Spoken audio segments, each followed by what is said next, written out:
I'm really rather shocked by how little the world thinks it appropriate to investigate this. I've had senior scientists say to me, it's very important we don't find out because the effect on the reputation of science, the effect on relations with China could be very serious. I think that's really shocking. Coming up on British Thought Leaders, I sit down with Matt Ridley, science writer, journalist and member of the House of Lords. Matt's latest book is about the origin of COVID-19 and the obstacles he faced in exploring the cause of the virus. The reason it's not happening is because the Chinese government has decided not to be transparent about it. They have, on the whole, made it very difficult for people to find out what has gone on, refused to provide information that would be quite normal in any other, if this lab accident had happened in any other country. Matt discusses the ethics of scientists working safely with highly dangerous and highly infectious viruses. I'm generally not a pro-regulation person. I think that too much regulation stifles initiative and creates barriers to entry and makes it difficult to innovate and so on, and that we need to be very careful how we regulate. But I do not take the extreme libertarian view that we should just let scientists do what the hell they feel like, just so that they can produce a high-impact paper at the risk of exposing the rest of us to a new virus. I'm Lee Hall, and this is British Thought Leaders.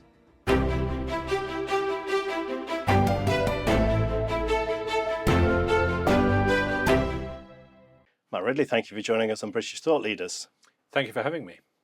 It's your book, Viral. Can you tell us a bit about it and what inspired you to write it?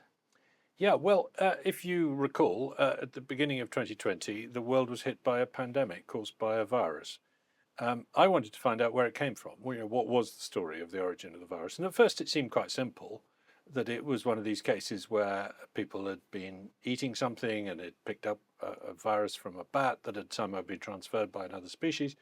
But the more I looked into it, the more it became clear that that story wasn't adding up, and that an alternative possibility, namely that it was because there was a laboratory in the city where it started, Wuhan, which was studying bat coronaviruses, more than anywhere else in the world, that might need to be investigated. And I eventually got further into this subject and uncovered a series of fascinating but rather disturbing details. And I teamed up with a brilliant scientist from Harvard called Alina Chan, and we decided to put a book together of all the evidence pointing in both directions and see where it led us. How confident are you that we will find the origin of the virus? I'm fairly confident we will. It may take a long time. There was a case in the Soviet Union in the 1970s, 1979, when there was an anthrax leak that killed 65 people. And for about 10 years, the Soviet government managed to tell the world that no, there was nothing to worry about here. But eventually the truth did come out. I think there are enough people who probably know enough to be able to tell us what did happen, and eventually they'll get a chance to tell us. You talk a bit about these high security labs in your book. I wondered if you could give us some background on them. Yeah. So there's a bunch of labs around the world that study viruses, more and more of them. And in Wuhan in particular, there is the Wuhan Institute of Virology, which is sort of China's leading virology institute. The first one to build a biosafety level 4 lab and so on, which opened in 2019. But they made a particular focus of looking for the origin of SARS, the original SARS, the one that happened in 2002-03. And they tracked it down to bats. They tracked it down to bats in a particular part of Yunnan in southwest China, a long way from Wuhan. And they got more and more interested in studying these SARS-like viruses, the ones they found in bats, and sequencing their genomes, but also manipulating them. And they picked up some techniques developed by a man named Ralph Barrick at the University of North Carolina in Chapel Hill, which enabled them to basically recreate viruses from the sequence that they could detect, and combine and recombine different parts of different viruses to come up with chimeras or hybrids, and test those on human cells, human airway epithelial cells taken from the lung, but also on humanized mice, that is to say mice with particular human genes. And they were doing some of these experiments at biosafety level 2, which is not much more than wearing a mask and gloves. And that we now know was probably not a safe thing to be doing. So they did a whole string of these experiments, and in one case they raised the infectivity of the virus by combining different parts of different viruses together. They made one that was 10,000 times more infectious than either of its parents. So there were risky experiments going on, and it was the leading place in the world for studying SARS-like bat coronaviruses, and they weren't finding them locally. They had to go and get them from a long way away. And that's one of the reasons why, for it to start in Wuhan, this pandemic, is really quite suspicious. It feels quite dangerous to be working on these kind of highly infectious viruses, particularly in a city, a crowded city. Why do they do it that way? Well, in the case of SARS, the first SARS, in 2003-4, there were 6 or 7 occasions on which researchers were working on them in labs and got infected. The virus leaked. Once in Singapore, once in Taiwan, and 4 times in Beijing, at least. Now, in all of those cases except one, they didn't know how the researcher got infected. SARS is not that infectious. It's not that easy to catch. SARS-CoV-2 is very easy to catch. So if a virus like SARS-CoV-2 was being experimented on in the lab, then a researcher almost certainly would have got a sniffle and probably wouldn't have noticed it, and probably would have gone, about his or her daily business and gone to the market, gone to the shops and so on, and could well have started a pandemic before anybody knew what was happening. So yes, it is a risky thing to have been doing. They were very careful when they were dealing with SARS, but when they were dealing with viruses taken from bats, even after they'd manipulated them in the lab and grown them in human cells, they regarded them as relatively low risk, right, because they thought these are bat viruses, not human viruses. Now, I suspect that turns out to have been a mistaken idea. This idea of the lab leak theory started out as something of a conspiracy theory, if you like, but over time it just became more and more mainstream. What is it that drove that change? Well, I'm an example of that. At the beginning of the pandemic, I was asked by a number of colleagues in Parliament and elsewhere if it was possible that this had started with a lab leak. And I said, no, it didn't. And the reason I know it didn't is because I've seen a paper published by some Western virologists saying we can rule that out. And I haven't quite followed their arguments, haven't gone into it in detail, but these guys seem to know what they're talking about. I then saw more and more evidence that suggested that they didn't know what they were talking about, that one of the things some of the reasons they'd given just didn't add up, and that meanwhile evidence had come forward from the Chinese authorities that it didn't start in that seafood market. So I began to change my mind and at least take the lab leak seriously. It wasn't until 2021 that the world really did the same, when a group of about 30 scientists sent a letter to Science magazine saying we need to take this possibility seriously. And since then, there has been a lively debate between those who think it's possible, perhaps even probable, that it came from the laboratory, and those who think we can rule it out already. Now, I'm not in the camp that says it definitely came out of the laboratory, but I am in the camp that says it could easily have done, and we need to investigate that possibility very extensively. And it's still not really happening. The World Health Organization and other organizations have not really dug into this properly. On that issue, if a train derails or a building collapses, there's a big investigation. Why did this happen? What can we do better? This virus killed millions of people and affected pretty much everyone. Do you feel the level of investigation is fitting? I'm really rather shocked by how little the world thinks it appropriate to investigate this. I've had senior scientists say to me, it's very important we don't find out, because the effect on the reputation of science, the effect on relations with China could be very serious. I think that's really shocking. An airliner was shot down over Crimea, you remember, in 2014, a Dutch airliner with 200 or 300 people on board. The world didn't say, we better not find out who did this in case it annoys Vladimir Putin. We said, come on, we need to know what happened here. And KLM and others were involved in a massive international investigation, which concluded that, yes, it had been shot down by a missile.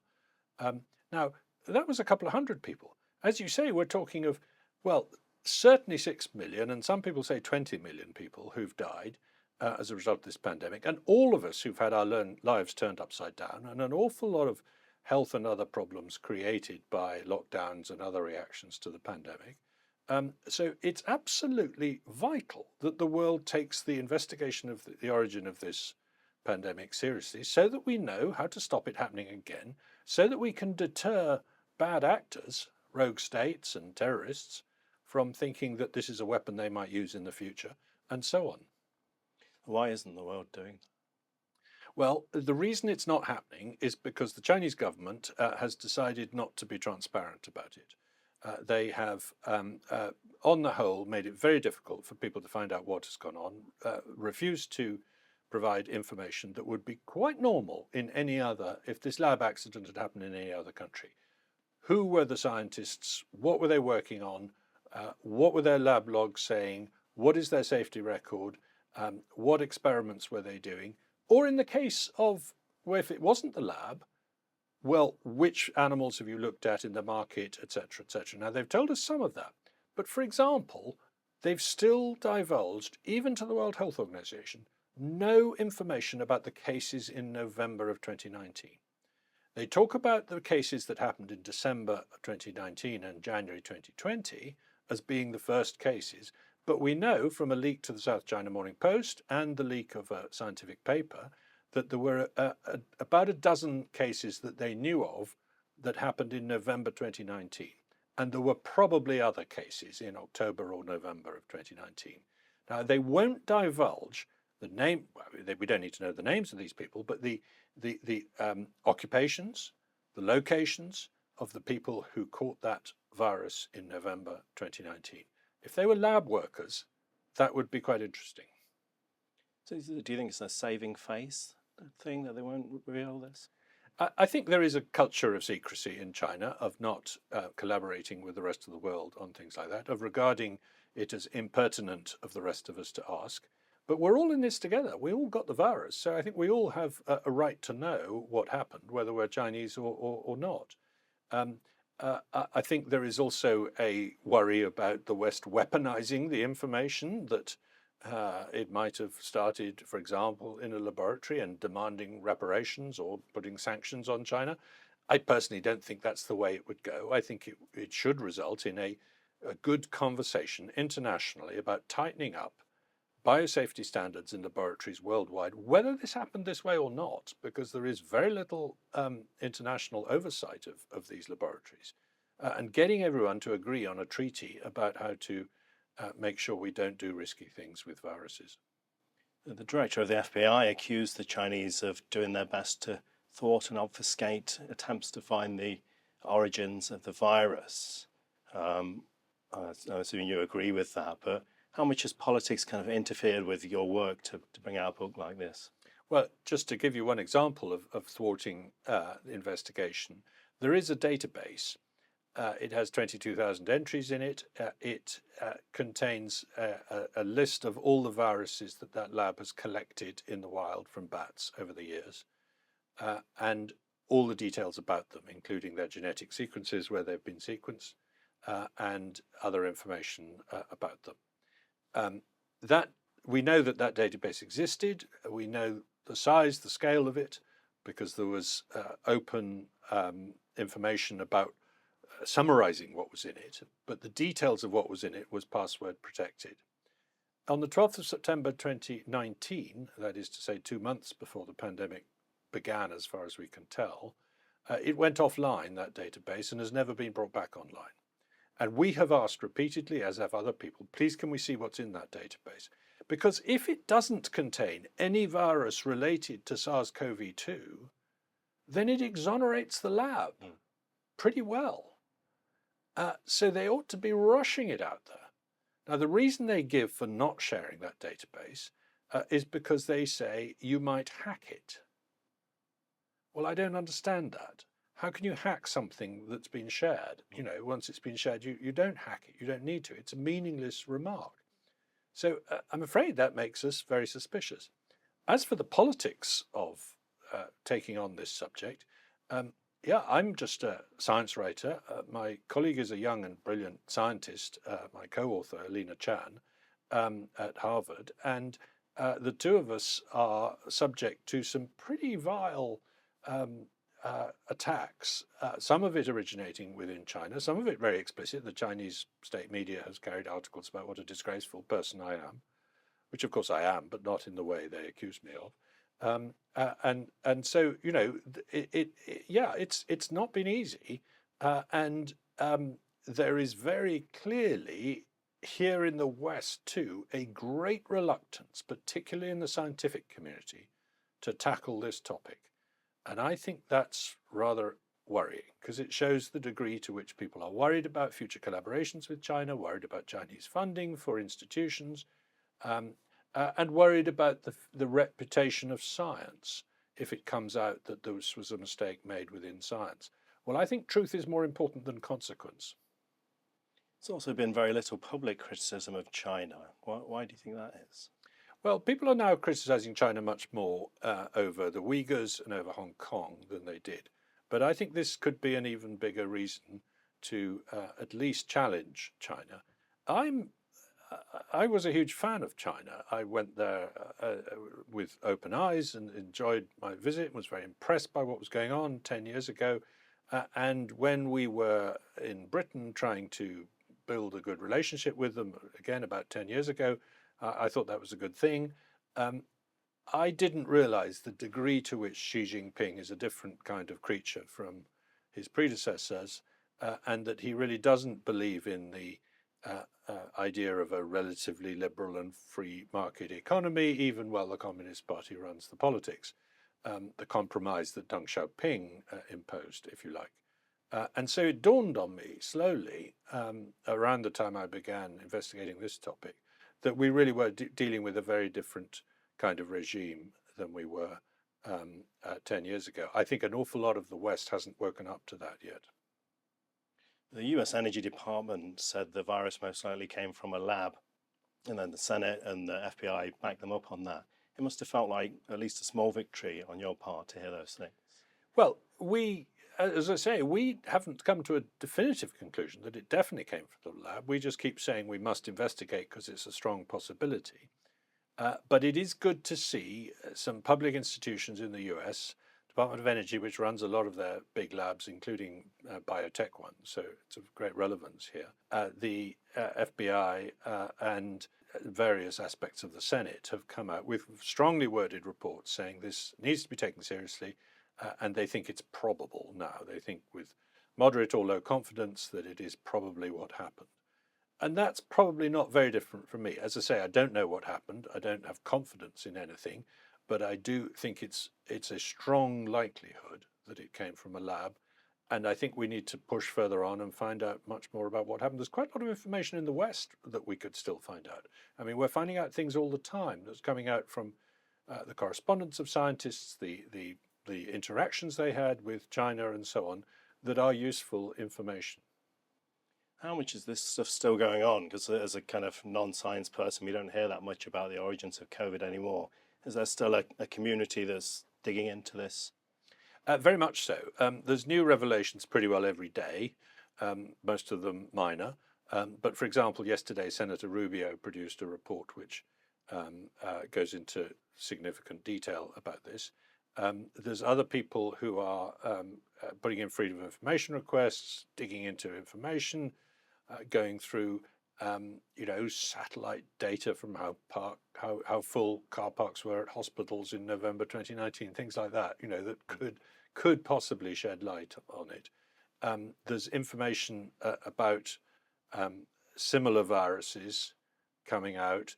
Just a few weeks ago, there was the discovery of evidence that an experiment was done on a virus that has never been published before. Now, it isn't a SARS-like virus, it's a MERS-like virus, so it's not the experiment that was related to this, but it rather shoots down one of their defenses, which is, don't worry, we've published everything we've ever done. Well, it turns out that's not the case. There are still, as it were, experiments that haven't been shown to the world going on in that lab. One thing that really interested me when I was reading your book was the role of ordinary people or armchair investigators, people on Twitter, in furthering the lab leak theory. Could you talk to us a bit about that? Yes, I think this is one of the most fascinating aspects of the story. Frankly, the mainstream scientists haven't done a very good job of investigating this at all, nor have most mainstream journalists. And frankly, the espionage community hasn't particularly done a great job either, or at least they haven't revealed it if they have. So it's been left to some very interesting, enthusiastic, individual amateurs to reveal some really quite vital information. There's a young man in India who goes by the name of the Seeker, who managed to get the login details for certain Chinese websites and download some medical and scientific theses that detailed the experiments that went on in Wuhan and detailed the investigation into an incident in 2013 when 3 people died of a virus that looked very like this in a mine shaft where the closest relative to this virus was found, and so on. And so he did an extraordinary job of finding out stuff that was absolutely indispensable. Then there's a guy called Francisco Ribera in Spain who is a highly intelligent amateur. He's not got a background in science at all, but he knows how to put together databases. And he basically made a gigantic Excel spreadsheet and populated it with information about every virus that had been collected by the scientists in Wuhan, which he could find from very obscure bits of information buried in scientific papers or in genome databases and so on. And he was able to piece together exactly which cave each virus was collected from, by which scientist, on which date, and able to put together an extraordinary database of that. That turned out to be very informative, and that turned up, for example, that there were 8 viruses they hadn't told us about, which were very closely related to SARS-CoV-2, that they had collected in 2015 from the same mine shaft where the 3 men had died. And so that was published on Twitter. Some of us took up the case and said, please, can you tell us about these 8 viruses?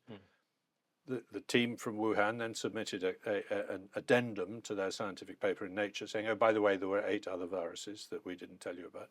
Well, thanks for telling us. So it's a thoroughly modern story, really, to hear something like that. Even 20 years ago, there's no way you can have this kind of team of unknown people sitting at home really helping in an investigation in that way.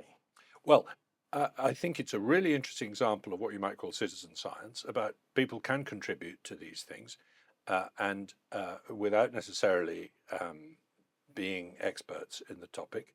Now, there are other people trying to contribute who make terrible mistakes or who get the science wrong or something like that. You know, there's plenty of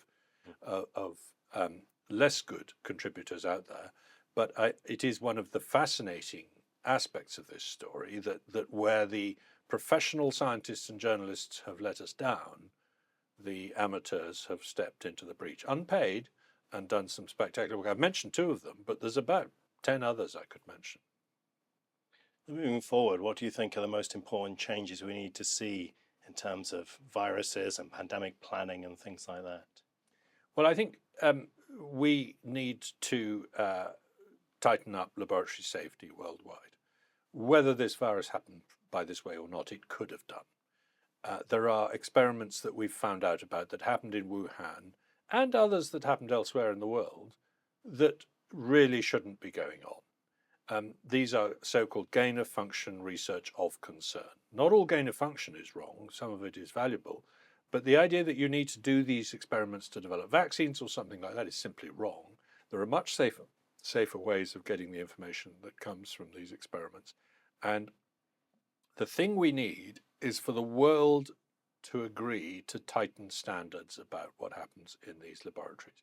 To say, look, biotechnology is great, let's go on doing this, let's work with safe things like bacterial artificial chromosomes or pseudoviruses, but when we're using live viruses that could infect human beings in a laboratory, let's only do it in a remote location with quarantine for the scientists before and after the experiment, so that we know that no accident is going to happen. Something like that is what's needed.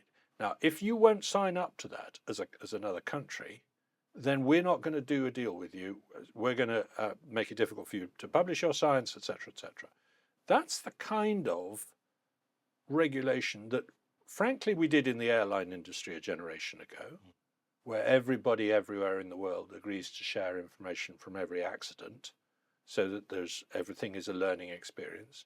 And that, frankly, we already do on ethics. We say, look, if you're doing unethical experiments on people or animals, we're not going to publish your results. We're not going to invite you to scientific meetings, etc. You know, there was a guy in China cloned a human being, if you remember, about 7 or 8 years ago. The world went, whoa, that's not on. And the Chinese then took action. He went to jail and so on. Why aren't we, if we're doing that for ethics, why aren't we doing that for safety? Because when you think about it, biosafety doesn't just affect the scientist who drops a test tube or pricks a hole in his glove. If he gets infected, then he could infect all of us. So we're all taking that risk on behalf of him. The measures you've listed there feel very much like common sense. It's hard to believe they're not already in place. What's blocking them? Well, there has been a strong tendency in science to react, even now the pandemic has been going for 3 years, and say, we know what we're doing, we're the only people who should be regulating ourselves. And to do otherwise, to impose new rules on us, is to accuse us of something we didn't do. And of course, in most cases, they didn't do anything wrong. But there is a strong history of lab leaks. Alison Young has written a new book detailing ones mostly in America. And, you know, over a 4-year period, there was something like 1,000 accidents in high security virus laboratories. Very few of them led to serious consequences, but there were cases in which the researcher was potentially infected with a very, very dangerous novel virus new to the human species and was sent home, was not quarantined, and could have given it to his family or something. It turned out that they weren't infected. But that's, you know, there is I'm generally not a pro-regulation person. I think that too much regulation stifles initiative and creates barriers to entry and makes it difficult to innovate and so on, and that we need to be very careful how we regulate. But I do not take the extreme libertarian view that we should just let scientists do what the hell they feel like, just so they can produce a high-impact paper at the risk of exposing the rest of us to a new virus. The pandemic saw increased public scrutiny in the role science plays in protecting our health, and even polarised views to some degrees on this. What can we do to restore the public confidence in science, health science particularly? I think science needs to remind itself that it's not about certainty, it's not dogma. Science is a conversation about how the world works. And on things like whether masks work, whether lockdowns were effective, etc., there needs to be an honest and frank conversation. There's some evidence either way. We're grown-ups.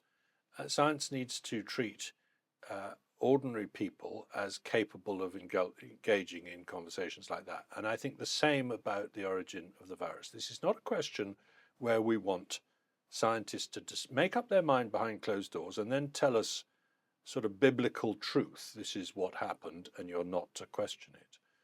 I hate the phrase, the science. There is no such thing as the science. Science is always a little bit uncertain, sometimes very uncertain, about what happens and what did happen. And it needs to share that uncertainty, that doubt, with the world much more. And that way it'll regain trust. Ridley, thank you for joining us on British Thought Leaders. Thank you.